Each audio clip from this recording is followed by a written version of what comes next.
যদি সামরিক বাহিনীর ক্ষমতা নেওয়ার উদ্দেশ্য থাকতো তাহলে ঘটনা এত দূর গড়াইতো না, 5ই আগস্টই হইতো না। শেখ হাসিনা মিলিটারির হাতে ক্ষমতা দিয়ে চলে যেত। আর যদি আর্মির থাকতো তাহলে শেখ হাসিনার কাছ থেকে তারা ক্ষমতা নিয়ে নিত। কারো যদি ক্ষমতা নেওয়ার ইচ্ছা থাকে তাহলে এই গণ অভ্যুত্থান হইতে দিবে, দেওয়ার পরে সে ক্ষমতা টেক ওভার করবে।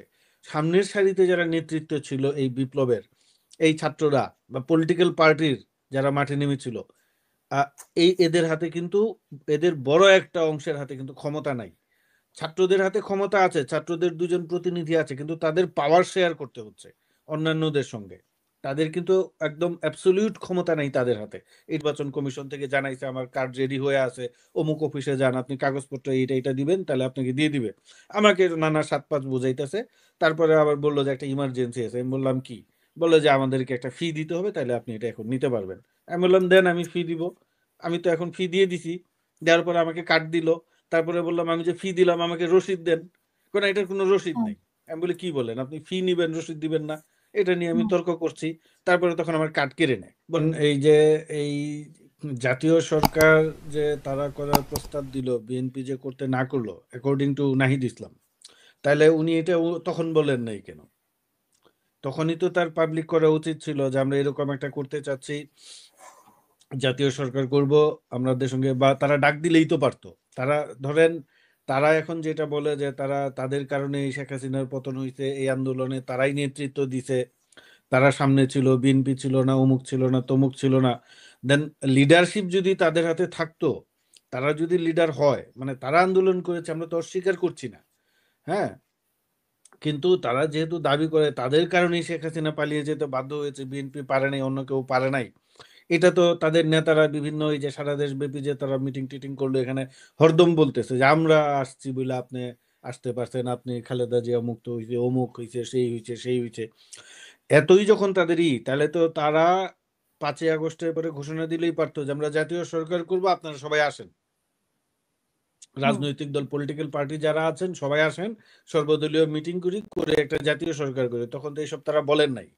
তারা তখন নানা দিকে কথাবার্তা বলেছেন, এখন এসে বলছেন যে বিএনপি রাজি হয় নাই, অমুক রাজি হয় নাই।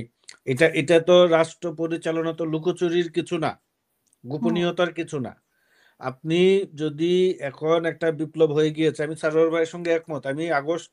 আমরা গত জুলাই আগস্টে ঘটনাটাকে বিপ্লব বলি, আমি বিপ্লব বলি, কিন্তু দুঃখজনক হলেও সত্য, এখন সেটা বিপ্লবের পথ থেকে দূরে সরে গিয়েছে। কারণ বিপ্লবের আর যেই কারণে আমরা সবাই জুলাই আগস্টে সমবেত হয়েছিলাম, এই আন্দোলনে যুক্ত হয়েছিলাম যে একটা রাজনৈতিক পরিবর্তন দেখব, আমরা নতুন দিনের সূচনা দেখব, সেটা কমপ্লিটলি ফেল করছে। এখন আলোচনা হচ্ছে তারা এই করবে সেই করবে, যে বিএনপি এসে করবে না, বিএনপি এসে স্বৈরাচারী হয়ে যাবে, বিএনপি এসে চাঁদাবাজি করবে। বিএনপি কি করবে ভবিষ্যতে, বা আদৌ বিএনপি ক্ষমতায় আসবে কিনা, কারা ক্ষমতায় আসবে, কারা ক্ষমতায় এসে কি করবে, সেটা নিয়ে তো খুব মাথা কামাচ্ছেন। এই সরকার কি করছে সেটা নিয়ে কেউ প্রশ্ন করছেন। আরে ভাই, আপনি তো ক্ষমতায় আছেন, আপনি সমস্যা, এই যে ভাই যেটা বললেন, ইমরান ভাই যেটা বললেন, পুলিশের তো কিছু উদ্যোগ নেওয়া উচিত ছিল। জাহাঙ্গীর আলম সাহেব খুব ভালো মানুষ, তার কথা শুনতে আমার খুব ভালো লাগে। আমাকে তার কাছে সজ্জন ভদ্রলোক, নরম সরম লোক মনে হয়, আমি যতটুকু দেখেছি টিভিতে আর কি তার কথাবার্তা। তো কিন্তু ধরেন পুলিশে যদি ঘাটতি থাকে, পুলিশকে সক্রিয় করতে সরকারের দুর্বলতা কোথায়? তো এইগুলা ধরেন যে কথা বলে তো লাভ নাই যে বিএনপি রাজি হয় নাই, এ রাজি হয় নাই, সে রাজি হয় নাই। আপনি কি করতেন? আপনি পাবলিককে বলতেন, দেশের মানুষকে বলতেন যে আমরা জাতীয় সরকার করতে চাই, বিএনপি রাজি হচ্ছে না। দেন পিপল, দেশের মানুষ দেখতো যে কেন রাজি হচ্ছে না, কি হচ্ছে না, আলাপ হতো, পাবলিক স্ফিয়ারে কথাবার্তা হতো। তখন তো কথাবার্তা হয়নি। আর দ্বিতীয়ত উনি আরেকটা কথা বললেন যে মিলিটারি কু হওয়ার একটা সম্ভাবনা ছিল। দেখেন, মিলিটারি যদি কু হওয়ার হইতোই তাহলে 5ই আগস্ট হইতো না। আমি আমি আমার সঙ্গে দুইজন আছেন সামরিক কর্মকর্তা, সাবেক সামরিক কর্মকর্তা। আমি জানি না ওনারা একমত হবেন কিনা। আপনিও ঘটনার সঙ্গে কম বেশি দেখেছেন, আমরাও দেখেছি, নানা লোকজনের সঙ্গে আমাদের কথাবার্তা হয়েছে। যদি সামরিক বাহিনীর ক্ষমতা নেওয়ার উদ্দেশ্য থাকতো তাহলে ঘটনা এত দূর গড়াইতো না, 5ই আগস্টই হইতো না। শেখ হাসিনা মিলিটারির হাতে ক্ষমতা দিয়ে চলে যেত। আর যদি আর্মির থাকতো তাহলে শেখ হাসিনার কাছ থেকে তারা ক্ষমতা নিয়ে নিত। কারো যদি ক্ষমতা নেওয়ার ইচ্ছা থাকে তাহলে এই গণ অভ্যুত্থান হইতে দিবে, দেওয়ার পরে সে ক্ষমতা টেক ওভার করবে।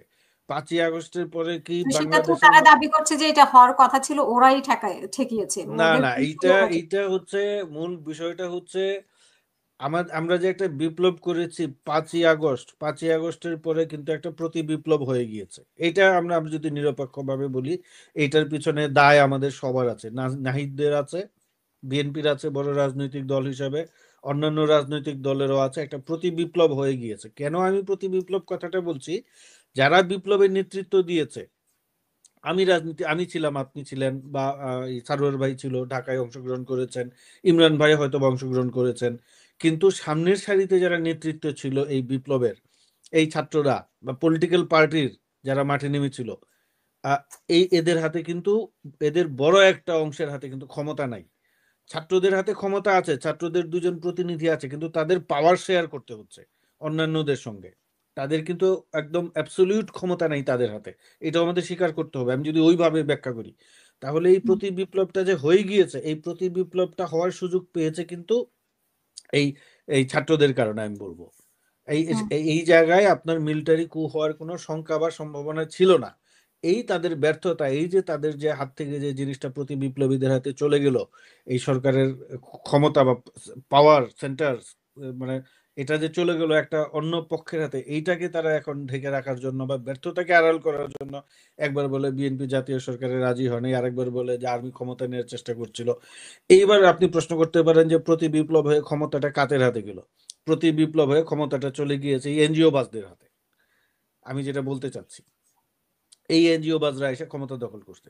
আমি এই যে ফরেন পলিসি একাডেমিতে বসে না জাতীয় ঐক্যমত কমিশন, আমি এটার নাম দিছি নব্য কাশিম বাজার কুঠি। এইখানে বসে যাবতীয় পরিকল্পনা ষড়যন্ত্র হচ্ছে কিভাবে আপনার বাংলাদেশে পরবর্তীতে যে সরকার আসবে সেই সরকার কিভাবে দুর্বল হয়। কিছুদিন আগে আমি একটা পত্রিকায় লিখেছি, প্রথম আলোতে লিখেছি, যে তিউনিসিয়ান মডেল। তিউনিসিয়াতে 2011 সালে জেসমিন বিপ্লব হওয়ার পরে একই ঘটনা ঘটছে। সেইখানে সবচেয়ে বড় এবং ক্ষমতায় যাওয়ার মতো দল ছিল ব্রাদারহুডের যে এলআই পার্টি, এন্নাহাদা। এখন ওইখানে যারা আপনার ছিল অন্যান্য পলিটিক্যাল পার্টি ছিল, ছোটখাটো পার্টি, এই আমাদের এই জামাত টামাতের মতো বা অন্যান্য দু একটা দলের মতো, তাদের মাথায় ভূত চাপছে এন্নাহাদাকে ঠেকাও। তো এন্নাহাদাকে ঠেকাইতে হলে কি করতে হবে? তারা এই যে ক্ষমতার ভারসাম্য আনো, অমুক আনো, তমুক আনো, নানা কথাবার্তা, এরে ভাগ দাও, ওরে ভাগ দাও দিয়া তারা 2014-তে সংবিধান সংশোধন করছে, করে সেমি রাষ্ট্রপতি শাসিত ব্যবস্থায় গেছে এবং রাষ্ট্রপতি এবং প্রধানমন্ত্রীর মধ্যে ক্ষমতার ভারসাম্য আনছে। আনার ফলে যেটা হয়েছে, তাদের 10 বছরে 11 বার সরকার পরিবর্তন হয়েছে। এবং সর্বশেষবার হইলো একজন এই আমাদের মতো টকশো করতে এক লোক, সাইদ কায়েস। সে হলো তিউনিসিয়ার এক ইউনিভার্সিটির অধ্যাপক। সে হইলো এই যে এখন যেমন আমাদের ইউনূস সরকার টোটালি ফেল করছে, আমি বলি জনসেবার কোনো নাই, আপনার সার্বিক পরিস্থিতি খুব খারাপ, আইন শৃঙ্খলা পরিস্থিতি, হেলথ সেক্টরে যান। আমি গতবার দেশে গিয়া ঘুষ দিছি, এটা আমি ঘুষ দিছি, আমি বললাম পাবলিকলি। আপনি ধরেন বাংলাদেশের সরকারি অফিস আদালতে ঘুষ দেওয়া হয়, এটা আমরা জানি। কিন্তু কি একটা জিনিস আমরা যতই অপছন্দ করি, অন্তত তত্ত্বাবধায়ক সরকারের সময় ঘুষ দেওয়া লাগে নাই। অন্তত ওই 3 মাস মানুষ একটু স্বস্তিতে থাকে, বা ধরেন যে এরকম একটা অবস্থা তৈরি হয়, সেই জায়গায় আমাকে গিয়ে ঘুষ দিতে হয়েছে। হ্যাঁ, আমার এই যে এনআইডি তুলতে গিয়ে আমাকে ঘুষ দিতে হয়েছে। বলছে যে আপনি 5 বছর পরে আসছেন, আপনার এনআইডি দেওয়া যাবে না, অমুক তমুক। আমি বলছি কেন দেওয়া যাবে না? আমাকে নির্বাচন কমিশন থেকে জানাইছে আমার কার্ড রেডি হয়ে আছে, অমুক অফিসে যান, আপনি কাগজপত্র এইটা এটা দিবেন, তাহলে আপনাকে দিয়ে দিবে। আমাকে নানা 7-5 বুঝাইতেছে। তারপরে আবার বললো যে একটা ইমার্জেন্সি আছে। আমি বললাম কি? বললো যে আমাদেরকে একটা ফি দিতে হবে, তাহলে আপনি এটা এখন নিতে পারবেন। আমি বললাম দেন, আমি ফি দিব। আমি তো এখন ফি দিয়ে দিছি। দেওয়ার পরে আমাকে কার্ড দিল। তারপরে বললাম আমি যে ফি দিলাম আমাকে রসিদ দেন। কোনো এটার কোনো রসিদ নেই। আমি বলি কি বলেন আপনি, ফি নিবেন রসিদ দিবেন না? এটা নিয়ে আমি তর্ক করছি। তারপরে তখন আমার কার্ড কেড়ে নেয়, বলে তাহলে আপনাকে কার্ড দিব না। হাউএভার আপনারা এখন প্রশ্ন করতে পারেন যে ঘুষ দাতা এবং গ্রহীতা দুইজনেই অপরাধী, তাহলে আপনি ঘুষ দিলেন কেন? আমাকে ঘুষ দিতে হয়েছে, পরের দিন আমার ফ্লাইট ছিল, আমাকে চলে আসতে হবে, কারণ এইখানে আবার আমরা এনআইডির কপি টপি না থাকলে বাংলাদেশি পাসপোর্ট টাসপোর্ট রিনিউ করতে পারি না। যাই হোক, এইটা আমি একটা অভিজ্ঞতাটা বলে নিলাম আজকে।